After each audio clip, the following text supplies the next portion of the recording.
Hello students, welcome to VT NEET Academy. இந்த வீடியோல எதை பத்தி பார்க்க போறோம் அப்படினு கேட்டீங்கன்னா நம்ம VT NEET Academy ஸ்டாஃப்ல கேட்கப்பட்ட எலக்ட்ரோமேக்னெட்டிக் வேவ் பேஸ் பண்ண क्वेश्चन நீட் எக்ஸாம்ல ரிஃப்ளெக்ட் ஆயிருக்கு. அதை எப்படி நம்ம வந்து பாத்தீங்கன்னா எக்ஸாம் ஹால்ல அப்ரோச் பண்ணிருக்கணும் அப்படிங்கிற விஷயத்தை நான் சொல்லி கொடுக்க போறேன். நம்ம அகாடமி ஒரு டெஸ்ட் முடிஞ்ச உடனே அதுக்கான ரிசல்ட்டை டக்குன்னு போறதோ அதுக்கான எக்ஸ்பிளனேஷன் போறதோ நம்ம வேலை கிடையாது. நீங்கள் எக்ஸாம் ஆல்குள்ளே இருக்கிறப்போ என்ன மிஸ்டேக் பண்ணுறீங்க, எப்படி ஆன்சர் பண்ணணும் அப்படிங்கிற விஷயத்தை மட்டும்தான் பர்ஃபெக்டாக கைட் பண்ணி கொடுக்குறோம். ஏன்னா அதுதான் நமக்கு தேவை. எக்ஸாம் ஆல் முடிச்சதுக்கு அப்புறமேட்டுக்கு எந்த கொஷனுக்கு சொல்யூஷன் தெரிஞ்சு என்ன யூஸ் அப்படிங்கிறது நீங்கள் எப்பயுமே தெரிஞ்சுக்கணும். அப்போது என்னென்ன சார் ப்ராப்பரான வே அப்படின்னா கிளாஸ் நோட்ஸில் இது கரெக்டாக கொடுத்துருக்கணும் அண்ட் டெஸ்ட் பேப்பரில் இது ரிஃப்ளெக்ட் ஆகிருக்கணும். அதை பொறுத்து நீட் எக்ஸாம்லேயே அந்த கொஷின் வந்திருக்கணும். அப்படி விதத்தில் பார்க்குறப்போ இந்த கொஷின் நம்ம கரெக்டாக நடத்திருக்கோம். அதை பற்றி ஃபுல் டீட்டெயிலும் பார்க்கலாம். அண்ட் வந்து பார்த்தீங்கன்னா நம்ம 2026 வந்து தமிழ் அண்ட் இங்கிலீஷ் மீடியத்தில் இந்த வருஷத்துக்கு ஆஃப்லைன் கிளாஸஸ் வந்து ஸ்டார்ட் பண்ணியாச்சு. நீங்கள் வந்து பார்த்தீங்கன்னா ஜாயின் பண்ணிக்கங்க. ஒன்றும் பேனிக்காக வேணாம். நீங்கள் இப்போ ஜாயின் பண்ணாலும் என்னென்ன கிளாஸ் நடத்தப்பட்டிருக்கோ அதெல்லாம் திருப்பி உங்களுக்கு ஒரு டைம் நடத்தப்படும். அதனால் ஒரு பயமும் இல்லை, நீங்கள் ஜாயின் பண்ணிக்கலாம். சார் நான் இன்னொரு வருஷம் ரிப்பீட் பண்ணணுமா வேணாமாங்கிறது இந்த வீடியோட எண்ட்லேயே உங்களுக்கு கான்ஃபிடென்ட் வரும். தாராளமாக அந்த கொஷின் நீங்களே ஆன்சர் தெரிஞ்சுக்கலாம். ரைட், அட்மிஷனுக்காக 7373264210 நம்பரை கனெக்ட் பண்ணுங்கள். 9080549820 நம்பர் கனெக்ட் பண்ணலாம். கிளாஸஸ் SBM ஹையர் செகண்டரி ஸ்கூலில் நடக்கிறதுனால உங்களுக்கு ஹாஸ்டல் ஃபெசிலிட்டி டோட்டலாகவே கேம்பஸ் ஸ்கூல்லேயே உங்களுக்கு கிடைச்சிரும். வேறு மாவட்டத்திலேருந்து படித்தாலுமே உங்களுக்கு சேஃப் அண்ட் செக்யூர் என்விரான்மெண்ட்டும் கிடைச்சிரும். 1 இயருக்கு நீங்கள் ரிலாக்ஸ்டாக படிச்சுட்டு போகலாம். எந்த வகையான அலைச்சலும் கிடையாது. கேட்டை தாண்டி போகணுங்கிற விஷயமும் கிடையாது. நீங்கள் அங்கே போகணும், டிராஃபிக்கு எதுவுமே கிடையாது. Silent environment for best preparation student பண்ணணும் அப்படின்னா அதுக்கேற்ற பிளேஸ் எப்பயுமே நம்ம சேலத்தில் இருக்கக்கூடிய பெஸ்ட்டு பிளேஸில் ஒன்று SBM ஹையர் செகண்டரி ஸ்கூல்லே ஒன்று. நம்ம அதுதான் எடுத்து கொடுத்துருக்கோம். மறக்காமல் பயன்படுத்திக்கங்க. Right, okay. இதெல்லாம் வந்து பார்த்திங்கன்னா மற்ற கொஷின்ஸும் பயாலஜி ரிலேட்டடாக, கெமிஸ்ட்ரி ரிலேட்டடாக நம்ம டெஸ்ட்டு வச்ச கொஷின்ஸு நீட் எக்ஸாம் எப்படி ரிஃப்ளெக்ட் ஆகிருக்கு அப்படிங்கிறது எல்லா கொஷின்ஸும் ஷார்ட்ஸாக போட்டுட்ருக்கு. இன்னும் போட வேண்டியது இருக்குது. இன்பிட்வீனில் அட்மிஷன் அண்ட் ஆஃப்லைன் கிளாஸஸ் இருக்கிறதுனால நம்ம கண்டினியூ பண்ண முடியல. இன்னும் சீக்கிரமாக கண்டினியூ பண்ணலாம். இதெல்லாம் நமக்கு கேட்ட கொஷின்ஸ். இதாகட்டும் கிளாஸில் நடத்தி டெஸ்ட்டில் வச்ச கொஷின்ஸும். ஸோ கொஷின்ஸ் மட்டும் தான் காட்டுறாங்க. அடுத்தடுத்த வீடியோவில் கிளாஸ் நோட்ஸும் காட்டலாம். ரைட், இன்றைக்கி வந்து பார்த்திங்கன்னா நம்ம பர்டிகுலராக இந்த கொஷினை டிஸ்கஸ் பண்ண போகிறோம். தமிழ் இந்த பக்கம் இருக்குது, ஒரு டைம் ஃப்ரீஸ் பண்ணி பாருங்கள். இந்த டெலிகிராம் சேனல்லேயும் இது நான் போட்டிருக்கேன். டிஸ்கிரிப்ஷனில் லிங்க் இருக்குது, மறக்காமல் ஜாயின் பண்ணி அதுலேயும் நீங்கள் ஃபாலோ பண்ணிக்கங்க. ரைட், இப்போ இந்த கொஷினை வந்து பார்த்தீங்கன்னா ஒரு டைம் படித்து பார்க்கலாம். என்ன கொடுத்துருக்காங்க அப்படின்னு பார்ப்போம். The electric field in the plane electromagnetic wave is given by. Electromagnetic வேவுக்கு வந்து பார்த்தீங்கன்னா ஒரு எக்ஸ்பிரஷன் கொடுத்துருக்கான். EZ = 60 cos 5 times x plus 1.5 into 10 to the power plus 9 t divided by volt per meter கொடுத்துருக்கான். Then expression for the corresponding magnetic field. அவன் electric field கொடுத்துட்டு magnetic ஃபீல்டுக்கான value கேட்குறான். மேக்னெட்டிக் ஃபீல்டு வந்து பார்த்தீங்கன்னா கீழே கொடுக்கப்பட்டதில் எது அப்படின்னு கேட்குறான். Then the expression for the corresponding magnetic field is here subscript denote the direction of the field. சப்ஸ்கிரிப்ட்னா கீழே கொடுத்துருக்காங்கல்ல, இதுதான் டைரக்ஷனை டினோட் பண்ணுது. அதே மாதிரி இது கீழே கொடுக்குறதுல இதோட டைரக்ஷனை டினோட் பண்ணுது. இது நீட்டில் கேட்ட கொஸ்டின். இதை வந்து பார்த்தீங்கன்னா நம்ம கிளாஸ்லையும் நடத்திருப்போம் அண்ட் டெஸ்ட்லையும் பார்த்தீங்கன்னா 2025 டெஸ்ட் சீரீஸ்லையும் பார்த்தீங்கன்னா நம்ம கிளாஸ் பசங்களை வைக்கிறதுல ஃபஸ்ட்டு டெஸ்ட் பேப்பர்லேயே வந்திருக்கும். என்னென்னு வந்திருக்குன்னா the magnetic field in the plane electromagnetic wave. Magnetic field கொடுத்துருப்பேன். மேக்னெட்டிக் ஃபீல்டு கொடுத்துட்டு எலக்ட்ரிக் ஃபீல்டு கண்டுபிடிக்க சொல்லியிருப்போம், வேவ் லென்த் கண்டுபிடிக்க சொல்லியிருப்போம், ஃப்ரீக்வன்சி கண்டுபிடிக்க சொல்லியிருப்போம். இது எல்லாமே வந்து டெஸ்ட் பேப்பரில் கொடுத்தது. டெஸ்ட் பேப்பரில் இன்னும் ஒரு ஸ்டெப் எக்ஸ்ட்ரா தான் கொடுத்துருக்கோம் கம்பேரிங் டு நீட் ஈஸியாக இருக்கும். இதை நம்ம அகாடமிக் கொஷின்ஸ் போட்டு பார்த்துருந்தீங்கன்னா. ரைட், இது நம்ம கொஷின் பேப்பரோட குவாலிட்டி. ரைட், இப்போ நம்ம கொஷினை டிஸ்கஸ் பண்ணலாம். என்ன சார் அப்படின்னு கேட்டிங்கன்னா, நான் எலக்ட்ரோ மேக்னெட்டிக் வேவை பொறுத்த வரைக்கும் சிம்பிளான பாயிண்ட் சொல்லித்தரேன் கவனிங்க. எலக்ட்ரிக் ஃபீல்டு இப்படி போகுது அப்படின்னா இதுக்கு பர்பண்டிகுலர் டைரக்ஷனில்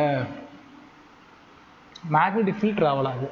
இது ரெண்டுக்கும் பர்பண்டிகுலரான இருக்கக்கூடிய டைரக்ஷனில் வேவோட ப்ரொபகேஷன் இருக்கும். ஒரே லைனில் சொல்லணும்னா electric field perpendicular to magnetic field, magnetic field is perpendicular to propagation of the wave. Speed மூலமாக டினோட் பண்ணலாம். இதுதான் கோர் பாயிண்ட். மேக்னெட்டிக் வேவ் கற்றுக்கிறீங்க அப்படின்னா இதுதான் அடிப்படையான பாயிண்ட். இந்த அடிப்படையான பாயிண்ட் கற்றுக்கிட்டா இது எல்லாமே நம்ம ஈஸியாக கடந்து போயிட முடியும். சரி, ஓகே. இப்போ கொஷின் பேப்பரில் என்ன சார் கொடுத்துருக்காங்க அப்படின்னு கேட்டிங்கன்னா எலக்ட்ரிக் ஃபீல்டு கொடுத்துருக்காங்க Z டைரக்ஷனில். அதுக்கப்புறம் அதோட பீக் வேல்யூ கொடுத்துருக்காங்க 60. அதுக்கப்புறம் cos 5 times x plus 1.5 into 10 to the power plus 9 T volt per metre. இது எலக்ட்ரிக் ஃபீல்டுக்கான எக்ஸ்பிரஷன். சொல்ல போனால் இது வேவ் எக்ஸ்பிரஷன். இந்த இடத்துல இனிஷியலில் பிளேஸ் ஆனாலும் இது என்ன சொல்லுவாங்க, பீக் வேல்யூ, E0 வேல்யூ. எக்ஸுக்கு பக்கத்தில் வர்றதுனால இது wave constant K value. And இது வந்து டைமுக்கு பக்கத்தில் வர்றதுனால ஆங்குலர் வெலாசிட்டி ஒமேகா வேல்யூ. சரி, ரைட். இதுலேருந்து நம்ம என்ன கண்டுபிடிக்கணும், மேக்னெட்டிக் ஃபீல்டு கண்டுபிடிக்கணும். ரைட். ஃபர்ஸ்ட் ஆஃப் ஆல் இது வந்து பார்த்தீங்கன்னா எனக்கு ரெண்டுக்கும் சேர்த்து வரக்கூடிய ரிலேஷன்ஷிப் அப்படின்னு பார்த்தோம்னா E0 which is equal to C time P0. E0 question பேப்பரில் இருக்குது. P0 கண்டுபிடிச்சிட்டு P வேல்யூவை நம்ம போட்டுற வேண்டியது தான். சரி, முதல்ல இந்த ஈக்குவேஷன் பயன்படுத்தணுமா வேணாமா அப்படிங்கிறத நம்ம செக் பண்ணலாம். அதுக்கு முதல்ல ஸ்பீடு கண்டுபிடிக்கணும். கொஸ்டின் பேப்பரில் ஸ்பீடு கண்டுபிடிக்கிறதுக்கு நம்ம வேவுக்கான அடிப்படை ஃபார்முலா என்ன, ஒமேகா பை கே தானே. பயன்படுத்தலாமா? ஒமேகா 5, கேவோட value 1.5 into 10 to the power இல்லை கண்ணா ஒமேகா வேல்யூ மாற்றி போட்டேன். Omega value 1.5 into 10 to the power + 9. அடுத்தது K value 5 time X. 5 X வராது, 5. இதையும் கேன்சல் பண்ணால் 0.3. ஒரு 10 இவங்ககிட்ட வாங்கினோம்னா 3 into 10 to the power +8 metre per second. இது என்னதுக்குன்னா வெலாசிட்டி. முடிஞ்சா velocity 3 into 10 to the power +8 metre per second வருதுன்னா இது எங்கே இருக்குன்னு அர்த்தம், வேக்கமில் இருக்குன்னு அர்த்தம். வேக்கமில் இருக்குன்னா இதோட வேல்யூ C. அப்போ இந்த ஈக்குவேஷனை யூஸ் பண்ணலான்னு அர்த்தம். P0 கண்டுபிடிக்கலாமா? P0 மட்டும் இந்த பக்கம் வச்சுக்கலாம். E0 / C சொல்லலாம். E0 கொஸ்டின் பேப்பரில் எவ்வளோ, பீக் வேல்யூ 60. சியோட value 3 into 10 to the power +8 P0. இதை கேன்சல் பண்ண 20, கீழே இருந்தால் +8, மேலே போனால் -8. 2 into 10 to the power -20 into 10 to the power -8. டெஸ்ட்லாங்கிறது P0 வேல்யூ. கொஸ்டின் பேப்பருக்கு ஏற்ற மாதிரி இந்த ஒரு 10 இவனுக்கு கொடுத்துடலாம். கொடுத்தோம்னா P0 value 2 into 10 to the power -8 -7 மாறிடும். டெஸ்ட்லா பீக் வேல்யூ கண்டுபிடிச்சாச்சா? ரைட்.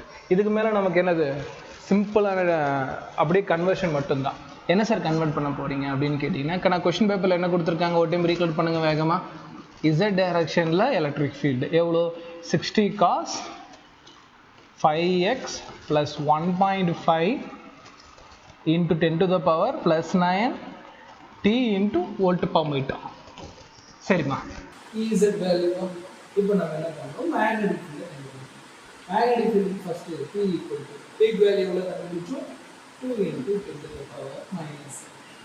இப்போ என்ன சார் அது பார்த்தீங்கன்னா, ஆனால் எலக்ட்ரிக் ஃபீல்டும் மேக்னெட்டிக் ஃபீல்டு சேம் ஃபேஸில் தான் இருக்கும் ஆஸ் பர் எலக்ட்ரோமேக்னெட்டிக் ஃபீல்டு. ஓகேங்களா? அது எவ்வளோ தூரம் மேலே போகுதோ அதுக்கேற்ற மாதிரி இதுவும் அதுக்கு பர்பெண்டிகுலராக போகும். பாயிண்ட் நல்லா போகும். அதாவது இப்போ இது வந்து பார்த்தீங்கன்னா எலக்ட்ரிக் ஃபீல்டு இந்த ஃபேஸில் ஆரம்பிச்சிச்சு அப்படின்னா இதே ஃபேஸில் தான் மேக்னெட்டிக் ஃபீல்டு ஆரம்பிக்கும். Same phase. அப்போ இது காஸ் ஃபேஸில் ஆரம்பித்தா இதுவும் காஸ் ஃபேஸில் 90 டிகிரியில் இருக்கும். நல்லா புரிஞ்சுக்கணும். Direction 90 degree. அதாவது நீங்கள் இதை மேலே பார்த்தீங்கன்னா 90 டிகிரி சைடில் தான் நீங்கள் மேக்னெட்டிக் ஃபீல்டு பண்ணுவீங்க. ஆனால் ஸ்டார்ட் ஆகக்கூடிய இடம் இது இப்படி ஸ்டார்ட் ஆகும். அதே டைமில் தான் இதுவும் ஸ்டார்ட் ஆகும். இப்படி அது கொஞ்சம் இமேஜின் பண்ணுங்க. அப்போ same cos same value 5x + 1.5 × 10 to the power +9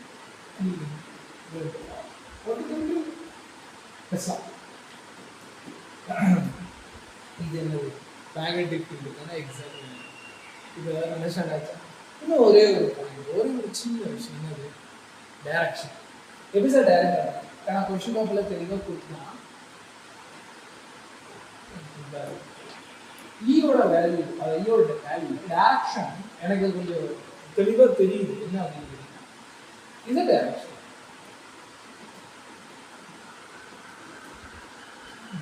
propagation of wave எந்த சைடில் போயிட்டு அப்படின்னா இந்த ஃபேஸை காமிங்க. Phase X direction.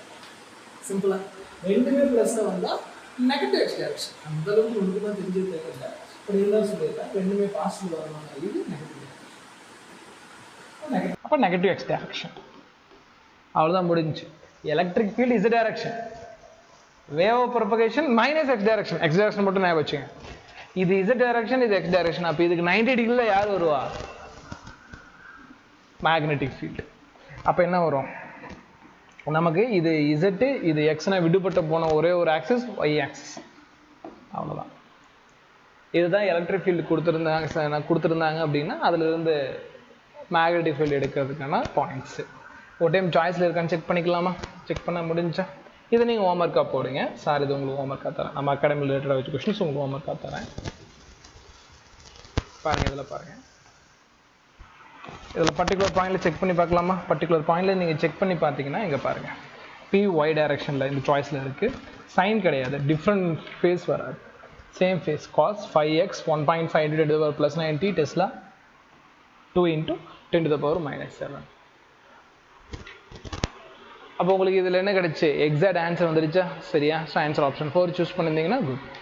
இப்படி தான் வந்து பார்த்தீங்கன்னா கிளாஸ் நோட்ஸ், டெஸ்ட் பேப்பர் ரெண்டையும் கம்பைன் பண்ணி எக்ஸாம் ஹாலில் எக்ஸிக்யூட் பண்ணணும். எக்ஸாம் ஹால் முடிஞ்சதுக்கப்புறம் அதோட சொல்யூஷன் பார்த்து பிரயோஜனம் இல்லை. அதனால தான் சொல்கிறேன், நியூ ஆஸ்பிரண்ட்ஸ் அண்ட் ரிப்பீட்டர் ஸ்டூடெண்ட்ஸுக்கு இது யாருமே சொல்லித்தர மாட்டாங்க. நல்லா புரிஞ்சுங்க. கிளாஸ் நோட்ஸ் எடுக்கிறீங்க இல்லையா, அதுக்கு அடுத்த ஸ்டேஜ் அதை டெஸ்ட் எழுதி பார்த்து அதை தப்பு பண்ணணும். தப்பு பண்ணி அதை லேர்ன் பண்ணி கரெக்ட் பண்ணணும்.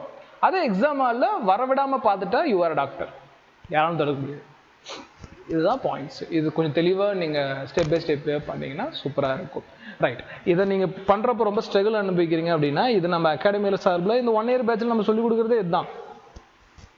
இந்த பேட்சில் யார் யாருக்கு வந்து பார்த்தீங்கன்னா ஜாயின் பண்ணணும் அப்படின்னா 7373264210 ஆர் 90805492 நம்பர் கான்டாக்ட் பண்ணுங்கள். வித் ஹாஸ்டல் ஃபெசிலிட்டியோடய உங்களுக்கு அட்மிஷன் போட்டு கொடுத்துடலாம். ஓகேங்களா? இதே மாதிரி இன்னொரு யூஸ்ஃபுல்லான வீடியோவில் மீட் பண்ணலாம்.